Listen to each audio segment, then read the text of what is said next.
விஜய் திமுகவிலிருந்து தப்பி பாஜகவிடம் மாட்டிக்கொண்டார். ஜெகதீஷ் பழனிசாமி, புஷி ஆனந்த், கடலூர் சந்திரசேகர் இவர்களிடமிருந்து விஜய அப்பயாத்தா பொண்டாட்டி பிள்ளையால் கூட மீட்டெடுக்க முடியவில்லை. ஆனால் ஆதவ் அர்ஜுனா பாஜகவுடைய பாதுகாப்பில் கொண்டு போனதற்கு பிறகுதான் விஜய் திமுகவுடைய வளையத்தை உடைத்துக் கொண்டு வெளியேறி இருக்கிறார். எப்போ அந்த காரியம் 16 நாள் எப்படியாவது நான் கரூருக்கு போயேன், அந்த மக்களை சந்திக்கும் ஏற்பாடு பண்ணுங்கிற கத்துக்குட்டிகளை போல டிஜிபிக்கு ஒரு பெரிய வேண்டுகோள். அசைன்மெண்ட் வந்து அமித்ஷா எடப்பாடி கிட்ட கொடுத்துருக்கிறாரா, எப்படியாவது நீங்க பேசி என்ன ஆஃபர் வேணா கொடுத்து விஜய் தன்னுடைய வளையத்துக்குள்ள கொண்டு வந்துருங்க, இது 3 வாரத்துல நீங்க பண்ணி முடிக்கணும் எடப்பாடியிடம் கொடுத்துருக்கிறாரா, இல்ல டைரக்டா எடப்பாடி அமித்ஷா அவர்களே விஜய் டீல் பண்றாங்க? எடப்பாடி ரோலே இல்லை, டைரக்ட் டீல் அதிகாரமே இல்லை எடப்பாடி. அமித்ஷா நினைத்ததுனாலதான் அஸ்ரா கார்கிட்ட இருந்து தப்பிச்சாங்க. இதே விஜய் அவர்கள் இரவு நேரத்தை துப்பாக்கி சூட்ல மரணம் அடைந்தவர்கள் வீட்டுக்கு தூத்துக்குடி போலையா, அனிதா வீட்டுக்கு போலையா, இரவு நேரங்கள்ல பல்வேறு பாதிக்கப்பட்ட குடும்பங்களை போய் சந்திக்கலையா? இல்ல அவரு நீங்க சொல்லுகிற கதையெல்லாம் நடிகராக இருந்த போது, இப்ப அவர் நடிகர் இல்ல, அரசியல் தலைவர், முதலமைச்சர் வேட்பாளர். செந்தில் பாலாஜியை கரூர்ல இருந்து நீக்கணும், ஸ்டாலின் நாற்காலியில இருந்து இறக்கணும், 1000 திரைப்பட கொட்டகை பூரா செண்பகமூர்த்தி கட்டுப்பாட்டில் இருக்குது, உதயநிதி கட்டுப்பாடு, இதெல்லாம் மீட்டு எடுக்கணும். அதுதான் முதல் வேலை. அதுக்கு திமுகவை வீழ்த்தி எடப்பாடி முதலமைச்சர் ஆக்குவதுதான் என்னுடைய வாழ்நாள் கனவு. முடிஞ்சு போச்சு. விஜய் அவர்களுக்கு எந்த துயரம் வந்தாலும் முன்னிக்கிற ஒரு நபராக புஷி இருந்திருக்காரு. சட்டப்பட்ட சட்டையிலாம் விஜய் படத்தை போட்டு வச்சிருக்காரு. சட்டை, பணியன், ஜட்டி, அண்டர்வேர் எல்லாத்துலயும் விஜய் படத்தை போட்டு வச்சிருக்காரு. ஒரே உண்மை தொண்டர் ஜெயலலிதாவுக்கு சசி, விஜய்க்கு புஷி. விஜய் அவர்களுடைய அந்த கரூர் துயர சம்பவத்திற்கு பிறகு தாவேகா மீண்டும் தன்னுடைய அரசியல் வேலைகளை தொடங்கி இருக்கிறாங்க. இன்னும் கரூர் செல்லாமல் இருக்கிறார். சிபிஐ வசம் வழக்கு சென்றிருக்கிறது, விசாரணையை தொடங்கி இருக்கிறாங்க. எப்படி பார்க்குறீங்க? இல்லை, விஜயை பொறுத்த வரைக்கும் விஜய் திமுகவிலிருந்து தப்பி பாஜகவிடம் மாட்டிக்கொண்டார். விஜயை கட்டுக்குள் கொண்டு வரலாம் என்று ஒரு கடுமையான திட்டம் இருக்கு. நீங்கள் தினம் தினம் ஸ்டாலினுடைய சகோதரி செல்வியும் விஜயுடைய மனைவி சங்கீதாவும் பேசிக்கொண்டிருக்கிறார்கள். சகோதரி சங்கீதா விஜயை விவாகரத்து செய்கிற மூடில் இருக்கிறார். உங்களுக்கு செய்தி சொல்கிறேன். காரணம், தன்னுடைய மகன் ஒரு பெரிய இயக்குநராக மாற வேண்டும் என்பது ஆசை பெத்த தாய்க்கு, சங்கீதாவுக்கு, சூசன் சஞ்சய. அதற்கான எந்த முயற்சியை தொடர்வதற்கான தொடர்பு எல்லைக்கு வெளியே இருக்கார் விஜய். இப்போ பொண்டாட்டி என்ன பண்ணுவா? டைவர்ஸ் பண்ண மாட்டாளா? ஏஆர் ரஹ்மானுடைய பொண்டாட்டி என்ன பண்ணுச்சு? துபாயில் தொடர்பு எல்லைக்கு வெளியே இருந்தால் டைவர்ஸ் நோட்டீஸ் தான் போய் சேரும். இதே நிலையில் சங்கீதாவுடைய மனநிலை வந்துருச்சு.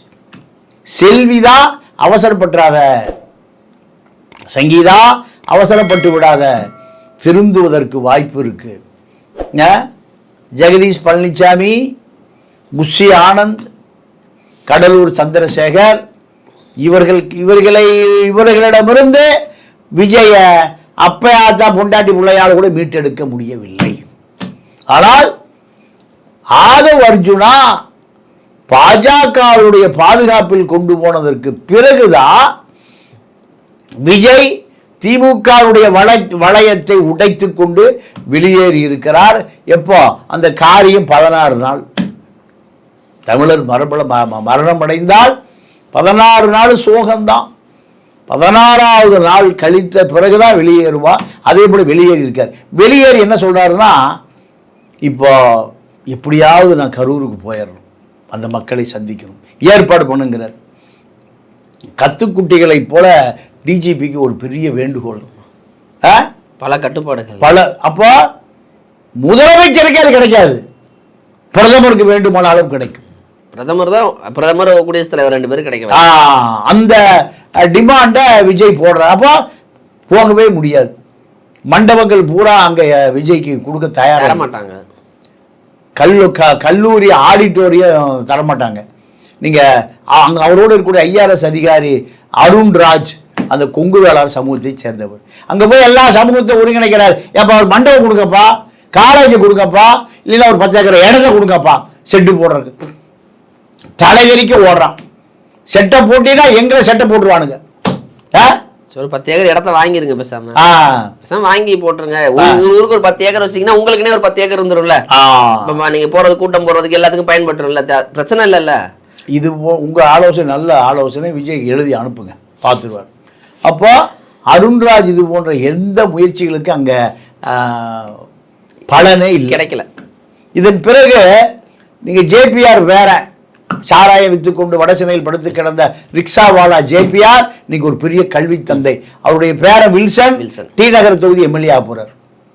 டி நகர் தொகுதி எம்எல்ஏ ஆக போறார். அந்த வில்சன் நீங்க ஒரு குடும்பத்துக்கு 5000 ரூபாய், 41 குடும்பத்துக்கு 2,05,000 ரூபாய், 20 வருடங்கள் 4,90,00,000 கொடுப்பதாக முடிவு செஞ்சு அவர் போய் 5 கோடி எடுத்துட்டு போய் இப்ப 41 குடும்பத்துக்கு கொடுத்துட்டார். 5000 ஒன்னாந்தேதி அவங்களுக்கு 5000 போயிடும். இந்த முயற்சியை வில்சன் யாருக்காக செய்யறாரு? விஜய்க்காக வில்சன் செய்யறாரு. ஜோசப் விஜய்க்காக வில்சன் ஜோசப் செய்யறாரு. இது ஒரு பக்கம் ஓடிட்டு இருக்கு. விஜய் இப்போ டென்ஷன் ஆயிடுறார் புஷியை பார்த்து, ஆதவர்ஜுனா பார்த்து. அந்த 41 சந்திச்சே ஆகணும். ஒரு வேர்வா வண்டியை வச்சு இங்கே தூக்கிட்டு வாங்க. எங்க பனையூர் பண்ணையார் நான் இருக்கேன், இங்கே கூட்டிட்டு வாங்க. இல்லையா முதல்ல பனையூர் விட்டு வெளியே வர மாட்டேங்கிறீங்க. அதனால இப்போ கூட்டிட்டு வந்தா பனையூர் பண்ணையாரை சந்திக்க பாதிக்கப்பட்ட மக்கள் வருகைன்னு செய்தி போடுவான். அதனால அதையும் நிறுத்தி வைங்க. ஆளாளுக்கு என்ன குழப்பறீங்க, என்ன டென்ஷன் ஏத்துறீங்க? யார் சொல்றா? எதிர்கால முதலமைச்சர் சொல்றார். பாஜக அங்கிருந்து டெல்லியிலிருந்து பாண்டேன்னு ஒருத்தர் வந்துட்டார். எப்போது கூட்டு, யாரோட கூட்டு, எங்கே கூட்டு? 3 வாரத்துல பதில சொல்லணும், இல்லாட்டி பாயுமா வழக்கு. ஒல்ல களிதான், திகார் தான், வேற என்ன? நாலாபுரமும் விஜயை போட்டு பிச்சு எடுக்கிறாங்க. அப்போ எடப்பாடி பிள்ளையார் சொல்லி போட்டாகி விட்டது. எங்க பார்த்தாலும் தாவேக்கா கொடி முதலமைச்சர் ஆகிவிட்டார். அவரு கொடியை பறக்க விட்டுட்டு அவரு இந்த பக்கம் வேலுமணி, இந்த பக்கம் பொள்ளாச்சி ஜெயராம, 2 பேர் இப்ப எடப்பாடி பக்கத்துல ஏதோ திருஷ்டி சுத்துறது மாதிரி, கரும்புள்ளி செம்புள்ளி குத்துற மாதிரி. 2 பொள்ளாச்சிகள், 2 ஒன்று கோயம்புத்தூருக்கும் பொள்ளாச்சிக்கும் ஒரு 30 கிலோமீட்டர் தான். எங்க பார்த்தாலும் இப்ப யார் நிற்கிறா? பொள்ளாச்சி ஜெயராமனும் வேலுமணியும் தான். பெரிய செட்டியாரும் அலிபாயும். இப்போ எடப்பாடியை பொறுத்த வரைக்கும் ஆட்சிக்கு வந்தாச்சு. பாஜக தயவில் ஆட்சிக்கு வந்தாச்சு. அமித்ஷா தயவில் ஆட்சிக்கு வந்தாச்சு. அமித்ஷாவினுடைய காலடியில் விஜய், ஆதவர்ஜுனா எல்லாம் அமித்ஷா செட்டில் ஆயாச்சு. அசைன்மெண்ட் வந்து அமித்ஷா எடப்பாடி கிட்ட கொடுத்துருக்கிறாரா? எப்படியாவது நீங்க பேசி என்ன ஆஃபர் வேணா கொடுத்து விஜய் தன்னுடைய வளையத்துக்குள்ள கொண்டு வந்துருங்க, இது 3 வாரத்துல நீங்க பண்ணி முடிக்கணும்னு எடப்பாடியிடம் கொடுத்துருக்கிறாரா? இல்ல டைரக்டா எடப்பாடி அமித்ஷா அவர்களே விஜய் டீல் பண்றாரா? எடப்பாடி ரோலே இல்லை, டைரக்ட் டீல், அதிகாரமே இல்லை எடப்பாடி. அமித்ஷா நினைத்ததுனால தான் அஸ்ரா கார்கிட்ட இருந்து தப்பிச்சார். அங்க தப்பிச்சு இங்க போய் மாட்டிக்கிட்டார்ல. ஆமா, நரியிடம் தப்பி புலியிடம் மாட்டிக்கொண்டார். நரியா கடிச்சிட்டு விட்டுறோம், புலி சாப்பிட்றோம், நரி கடிச்சிட்டு விட்டுறோம். இப்போ விஜயை பொறுத்த வரைக்கும் விஜயுடைய அரசியல் எதிர்காலம் என்பதை பாஜக தான் தீர்மானிக்கும். பாஜக தான் தீர்மானிக்கும். எடப்பாடியை பொறுத்த வரைக்கும் 150 சீட்டை வச்சுக்குவார்.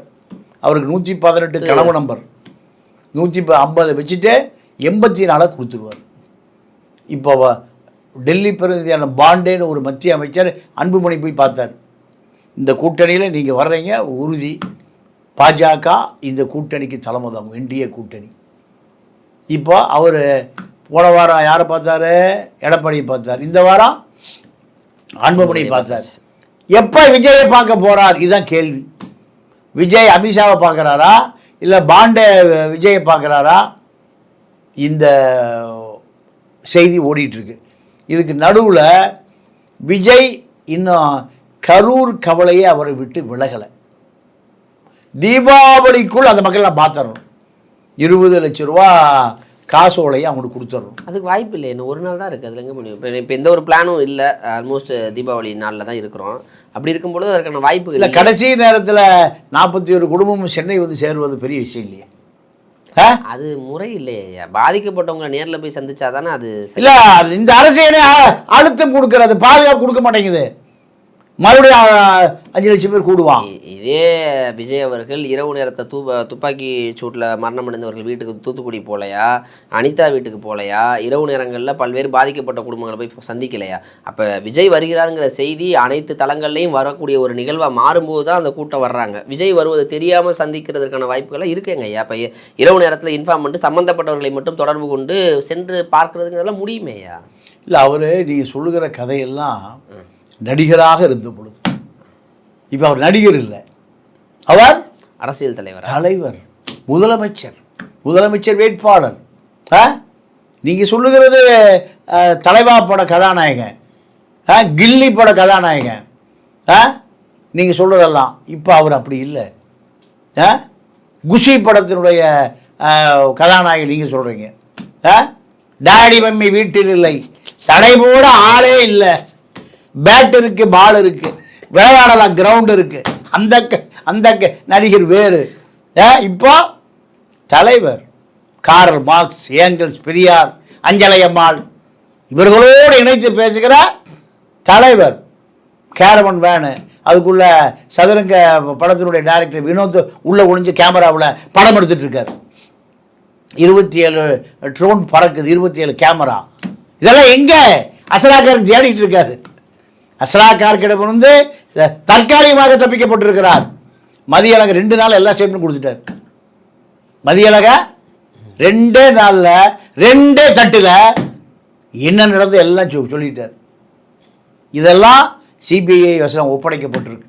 இப்போ ஏதோ பென்ட்ரைவுகள் எரிக்கப்பட்ட நிலையில் கண்டெடுக்கப்பட்டது, ஆவணங்கள் எரிக்கப்பட்ட அந்த எஸ்ஐடியோடைய அலுவலகத்துக்கு பின்புறம் அப்படிங்கிற மாதிரி எல்லாம் செய்திகள்லாம் வருது. அதற்கான வாய்ப்புகள் இருக்கிறதா, அல்லது வெறும் எல்லா டைம்லையும் கிளப்புற ஒரு வதந்தி போன்றது தான் பார்க்க முடியுமா? இல்லைங்க, அதாவது எரிக்கப்படுவதெல்லாம் கழிக்கப்படுவதெல்லாம் தப்பவே முடியாதுங்க. என்ன பண்ணாலும் எல்லா பணம் எடுத்துடலாம். சரியா? இப்போ தற்காலிகமாக நீங்கள் அசலாக்கார்கிட்ட தப்பிச்சிருக்கீங்க. அசலாக்காருக்கு ஏடிஜி ஜெயராமையை பிடிச்சி ரிமாண்ட் பண்ணுறவர் இல்லை. நான் வந்து சட்டமன்ற உறுப்பினர், தலித் மக்களுடைய தலைவர், யார பூவை ஜெகன்மூர்த்தியை நீங்கள் தூக்கிட்டு ரிமாண்ட் பண்ண சொன்னவர், போலீஸ் படையை அனுப்பி பிடிக்க சொன்னவர். அப்போ அசலாக்கார்கிட்ட விஜய் தப்பவே முடியாது, நிரந்தரமாக தப்ப முடியாது, தற்காலிகமாக தப்பியிருக்கலாம். சிபிஐ வசம், சிபிஐ இதை விசாரிக்க ஆரம்பித்து முழுமையாக, சிபிஐ பொறுத்த வரைக்கும் பாஷையே தெரியாத அதிகாரிகள், குஜராத்திலிருந்து அதிகாரி வந்திருக்காங்க. உள்ளூர் அதிகாரிகள் செய்ய வேண்டிய வேலையை குஜராத் அதிகாரிகள் செய்கிறார்கள். குஜராத்திலிருந்து கொலை வழக்கில் குற்றம் சாட்டப்பட்ட 17 பேரை விடுதலை செய்த ஒரு நீதிபதி தான் இதை கண்காணிக்கிறார். இப்படியான பல விஷயங்கள் இருக்குது. ஆக விஜயை பொறுத்த வரைக்கும் விஜய் முதலமைச்சர் வேட்பாளரில் இருந்து இப்போ முதலமைச்சர் வேட்பாளராக எடப்பாடி முதல்வராக்குறதுக்கான வேலைக்கு கீழே இறங்கி வந்துட்டார். அப்படிதான் எடுத்துக்கணும். அதுதான் உண்மை. எடப்பாடி முதல்வராக்கணும், அவ்வளவுதான். அது அமித்ஷா திட்டம் போடுவாரு, நீங்க வேலை செய்யணும். புது எதிரி திமுக, இப்படிதான் அடுத்து பேசணும். அமித்ஷாவுக்கும் புது எதிரி, பாஜகவுக்கும் பொது எதிரி, விஜய்க்கும் பொது எதிரி, ஏடிஎம்கேக்கு எடப்பாடிக்கும் பொது எதிரி. அப்போ பொது எதிரியை வீழ்த்துவது தான் என்னுடைய நோக்கம். நான் அதற்காக என்ன தியாகம் செய்வோம் தயாராக இருக்கேன். இப்படி வந்துடுவார். இது எப்போ வரும்? இது கூடிய விரைவில் வந்துடும். தீபாவளி பொங்கலுக்குள்ள கண்டிப்பாக வந்துடும். அதாவது கத்திரிக்காய் முத்துனா கடைக்கு வந்தே ஆகணும், மார்க்கெட்டுக்கு அது விற்றே ஆகணும். விஜயுடைய முதலமைச்சர், பல முதலமைச்சர் வேட்பாளர்கள் தமிழகம் பார்த்துருக்கு. ஆண்டவனோடு கூட்டணி, மக்களோடு கூட்டணி, கடைசியில் ஜெயலலிதாவோடு கூட்டணி, ஜெயலலிதாவுடைய காந்தி நோட்டுகளோடு கூட்டணி. சரத்குமார் வந்தார், நான் தான் முதலமைச்சர் வேட்பாளர். திருமங்கலத்தில் கடைசியில் எவ்வளோ ஓட்டு வாங்கினாங்கன்னா 1800 ஓட்டு வாங்கினான். கமலஹாசன் வந்தார், டார்ச் லைட் அடித்து பார்த்தாரு, எங்கெங்கேயும் அடித்தார், வெளிச்சம் தெரியுதானு. இப்போ பேட்டரி லைட் இருக்குது, அதில் செல்லு கட்டையே இல்லை, வெறும் பேட்டரி லைட் தான் இருக்குது. அறிவாலய வாசலில் அடிச்சுட்டு ஏதோ தேடிட்டு இருக்கார். இப்படி விஷால் ரெட்டி வந்தார், கார்த்தி வந்தார், சிவாஜி வந்தார், பாக்யராஜ் வந்தார், டி ராஜேந்தர், பல பேர் முதலமைச்சர் வேட்பாளர்கள். திராவிட இயக்கத்தை எதிர்ப்பதற்காக வந்து திராவிட இயக்கத்தை வாழ வைப்பவர்களாக மாறிவிட்டார். அந்த பட்டியல் கடைசியாக இணைந்து கொண்டார் விஜய். இப்போ அவர் முன்பு கேட்டது 2.5 வருடம் முதல்வரே கேட்டார். 2.5 வருஷம் நீங்கள் ஆட்சி செய்யுங்க, 2.5 வருஷம் அப்படி தான் ஒரு பேச்சுக்கள் வெளிவந்தது, சோர்ஸ்லேருந்துமே வந்தது. இப்போ என்ன கேட்பாது? இப்போ திமுகவை வீழ்த்துவதுதான் என்னுடைய ஒரே நோக்கம். திமுக தான் பொது எதிரி, வெகுஜன எதிரியே திமுக தான். அப்போ நீங்கள் ஆசைப்பட்டதை ஏன் முதல்வர் கேட்க முடியாதா? 2.5 வருஷம் துணை இல்லை, எங்களுக்கு திமுகவை வீழ்த்துவதா முதல் வேலை. இந்த அதிகாரங்கள்லாம் பிறகு அப்புறம் பார்த்துக்கலாம். புது எதிரியே திமுக தான். செந்தில் பாலாஜியை கரூர்லேருந்து நீக்கணும், ஸ்டாலின் நாற்காலியிலிருந்து இறக்கணும், 1000 திரைப்பட கொட்டகை பூரா செண்பகமூர்த்தி கட்டுப்பாட்டில் இருக்குது, உதயநிதி கட்டுப்பாடு, இதெல்லாம் மீட்டு எடுக்கணும். அதுதான் முதல் வேலை. அதுக்கு திமுகவை வீழ்த்தி எடப்பாடி முதலமைச்சர் ஆக்குவதுதான் என்னுடைய வாழ்நாள் கனவு. முடிஞ்சு போச்சு. விஜயகாந்த் பாணியில் விஜய். 2011 விஜயகாந்த், 2026 விஜய். இப்படித்தான் வரப்போகிற சூழல் அப்படித்தான் இருக்க போகுது. இதுதான் உண்மை. இல்லை, இதையும் தாண்டி விஜய் அவர்கள் அங்கு பாஜகவையும் எதிர்த்து இங்கே திமுகவை எதிர்த்து வலுவான அரசியல் செய்வாரா? வாய்ப்பு இருக்கா? கொஞ்சம் அதுக்கு 1% கூட வாய்ப்பு இல்லை. நடப்பதற்கான சாத்தியம். திமுகவிலிருந்து மயிரிழையில் உயிர் தப்பி பாஜகவினுடைய வசமாக சிக்கி கொண்டார். இதுதான் விஜய். இப்போ புஷி ஆனந்த் அவர்கள் தலைமறைவாக இருந்து, அது தலைமறைவாக வேண்டிய தேவையே இல்லை, அவர் எதிர்கொண்டிருக்கணும், தலைமறைவாக இருந்து மீண்டு வர்றாரு. அடுத்த கணமே புஷி ஆனந்தை நீக்க வேண்டும்ங்கிற ஒரு குரல் எழுந்திருக்கிறது. எப்படி பார்க்குறது? என்ன நடக்குது உள்ள? இல்லை, புஷி ஆனந்தெல்லாம் அவர் நீக்கவே மாட்டார். ஒரு காலம் சங்கீதாவை டைவர்ஸ் பண்ணியிருக்கார். புஷி ஆனந்தத்தை நீக்கவே மாட்டார். மனைவியை விட புஷி ஆனந்த் தான் இப்போ தன்னை முதலமைச்சர் நாற்காலியில் அமர வைப்பதற்கான சட்டப்பட்ட சட்டையிலாம் விஜய் படத்தை போட்டு வச்சிருக்கார். சட்டை, பனியன், ஜட்டி, அன்றவாறு எல்லாத்துலேயும் விஜய் படத்தை போட்டு வச்சிருக்கிற ஒரே உண்மை தொண்டன். ஜெயலலிதாவுக்கு சசி, விஜய்க்கு புஷி. விஜய் அவர்களுக்கு எந்த துயரம் வந்தாலும் முன்னிக்கிற ஒரு நபராக புஷி ஆனந்த் இருக்கார். புஷி தான். அது பதவி இருந்தாலும் சரி, இல்லாட்டியும் அதிகாரம் என்ன இருந்தாலும் இல்லாட்டியும் புஷி ஆனந்த் தான். புஷி தான். புஷி இல்லாமல் விஜய் இல்லை, சசி இல்லாமல் ஜெய் இல்லை. இப்படி ஒரு நபர் இருக்கும்போது நிச்சயமாக அவர் என்ன ஆனாலும் வச்சுக்க தான் செய்யணும். ஏன்னா இப்போ ஆதவர்ஜுனா அந்த இடத்தை பிடிப்பதற்காக புஷி ஆனந்துக்கு எதிராக சில கிளர்ச்சி, உள்ளேயே உள்ளடி வேலைகளை செய்வதாகலாம் தகவல் வருதே, அதுக்காக கேட்டேன். எது பண்ணாலும் புஷியை விஜயால் சங்கீதாவை பிரித்து விடலாம். ஆசை மனைவி, காதலித்த மனைவி பிரித்து விடலாம். புஷியை பிரிக்கவே முடியாது. இப்போ சட்டப்பேரவையில் இங்கே திமுக அதிமுக 2 பேருமே மல்லு கட்டுறாங்க. ரொம்ப ஆரோக்கியமானது தான். ஏன்னா ஆளுங்கட்சி இருந்தாங்கன்னா எதிர்கட்சி கேள்வி கேட்கணும். அது ரொம்ப ஒரு இல்லாமலே இருந்துச்சு. எடப்பாடி அவர்கள் ஒரு எதிர்கட்சி தலைவராக செயல்படுறாரா? ஏன் படவே இல்லை? ஒரு ஸ்டாலின் எதிர்கட்சி தலைவராக இருக்கும் பொழுது எவ்வளோ வீரியமாக செயல்படுறாரு. ஆனால் அதிமுக அதை பண்ண மாட்டாங்கிற ஒரு குற்றச்சாட்டுகள் தொடர்ந்து ஒரு 3-4 வருஷமாக இருந்துச்சு. ஆனால் திடீர்னு ஒரு பயங்கர ஒரு ஆக்ரோஷத்தோட கிட்னிகள் ஜாக்கிரதை அப்படின்ட்டு வர்றாங்க. கருப்பு பேட்ச் அணிஞ்சு முழுக்க பேசுகிறாங்க. சட்டமன்றத்திலே இல்லாத தாவேகா பற்றி முழுசாக பேசுகிறாங்க. அந்த அளவுக்கு ஒரு 2 திராவிட கட்சிகளையும் யாரை ஆட்சியில் அமர்த்தணும், யாரை கவுக்கணுங்கிற ஒரு சக்தியாக விஜய் இருக்கிறார் அப்படின்னு எடுத்துக்கிறதா இல்லாத தாவேகா பற்றி அவ்வளோ நேரம் பேசினாங்களே, ஒரு பெரிய அளவு ஒரு விவாதமாக மாறியது. எந்த அளவுக்கு ஒரு இம்பேக்டாக இருக்கும்னு நினைக்கிறேன்? இல்லை, விஜய் அதிமுக ஆட்சிக்கு வருவதற்கு நேரடியாகவோ மறைமுகமாகவோ அல்லது களத்தில் குதித்தோ எடப்பாடியை சிஎம் ஆக்கணுங்கிறாரு. அவருக்கா நன்றி கடனா? அப்புறம் இப்போவே 62 எம்எல்ஏக்களும் விஜய் ஆதரவு எம்எல்ஏக்கெல்லாம் மாற்ற வேண்டிய தேவை வந்துருக்கு. கூட்டணி கட்சிக்காக நீங்கள் தலை கொடுப்பான் தம்பி. இப்போ கூட்டணிக்காக பேசுகிற கூட்டணி கட்சிக்காக தான் பேச. ஆமாம் ஆமாம். அப்போ இந்த நன்றி விசுவாசமும் நமக்கு இப்படி ஒரு கட்சி தேவை. இப்படி நமக்கு ஒரு எம்ஜிஆர் வெளியே வந்த பிறகு கம்யூனிஸ்ட் கல்யாண சுந்தரம் தான் எம்ஜிஆரை காப்பாற்றினார். கல்யாண சுந்தரம் இல்லைன்னா கருணாநிதி கதையை முடிச்சிருப்பார். கம்யூனிஸ்டுகள் தான், தோழர்கள் தான் செங்கொடி எடுத்துக்கொண்டு எம்ஜிஆரை காப்பாற்றுறாங்க. அதே போல் விஜய் இன்னைக்கு யார் காப்பாற்றுறா? எடப்பாடி கொடி எடுத்துக்கொண்டு போய் காப்பாற்றுறார். அதனால தான் நன்றி கடனாக தாவேகா கொடி அதிமுக பொதுக்கூடத்தில் பறக்குது. பிள்ளையார் சொல்லி போட்டாச்சு. இப்போ பிள்ளையார் சொல்லி போட்டு இப்போ முடிவுரையே எழுதிடுவாங்களா 2026? ஆட்சி அதிமுக ஆட்சி தான். திமுக வீழ்த்தப்படும். விஜய் துணை முதலமைச்சர் ஆகிறார். துணை முதல்வர் பதவி உண்டு, இல்லைன்னா எதிர்கட்சி தலைவர் ஆவார். இந்த பதவியெல்லாம் முதல்வர் பதவிக்கு ஆசைப்படக்கூடாது. அது பெரும் பதவி. அது எதிர்காலம் இருக்கு. எம்ஜிஆரை போல ஜோசியக்காரராக மாறிவிட்டீரா? ஏன்னா எதிர்காலத்தில் உண்டு, வாய்ப்பு இருக்கிறது. 2031 வேணா நீங்க பாத்துங்க. இப்பெல்லாம் 31, 41, 51 வயசு இருக்கு. இவருக்கு இப்பதான் 49 வயசு. இளமையா தான் இருக்காரு. திரிஷாவுக்கும் வயசு கம்மியா, என்ன பல படங்களை நடிக்கலாம். முதிர்கண்ணியாக இருந்தாலும் 49 வயசு. எனக்கு கேட்டால் 42 வயசு 10 வருஷமாக சொல்லிட்டு இருக்காங்க. அதனால் திரிஷாவோடு டூயட் பாடுவதற்கு வாய்ப்பு இருக்குது. சிவகங்கையா பொறுத்து வந்து பார்ப்போம். இப்போ கூடிய சிபிஐ சூழலில் பாஜக வசம் விஜய் அவர்கள் சிக்கியிருக்கிறார். அதிமுக கூட்டணி பாஜக கூட்டணி தான் வரப்போறாரு. அதை வெகு விரைவாக சொல்லிவிடுவார் அப்படிங்கிற தகவல் தான் சொல்றீங்க. பொறுத்து வந்து பார்ப்போம். நேரம் கொடுத்ததற்கு நன்றி. நன்றி, வணக்கம்.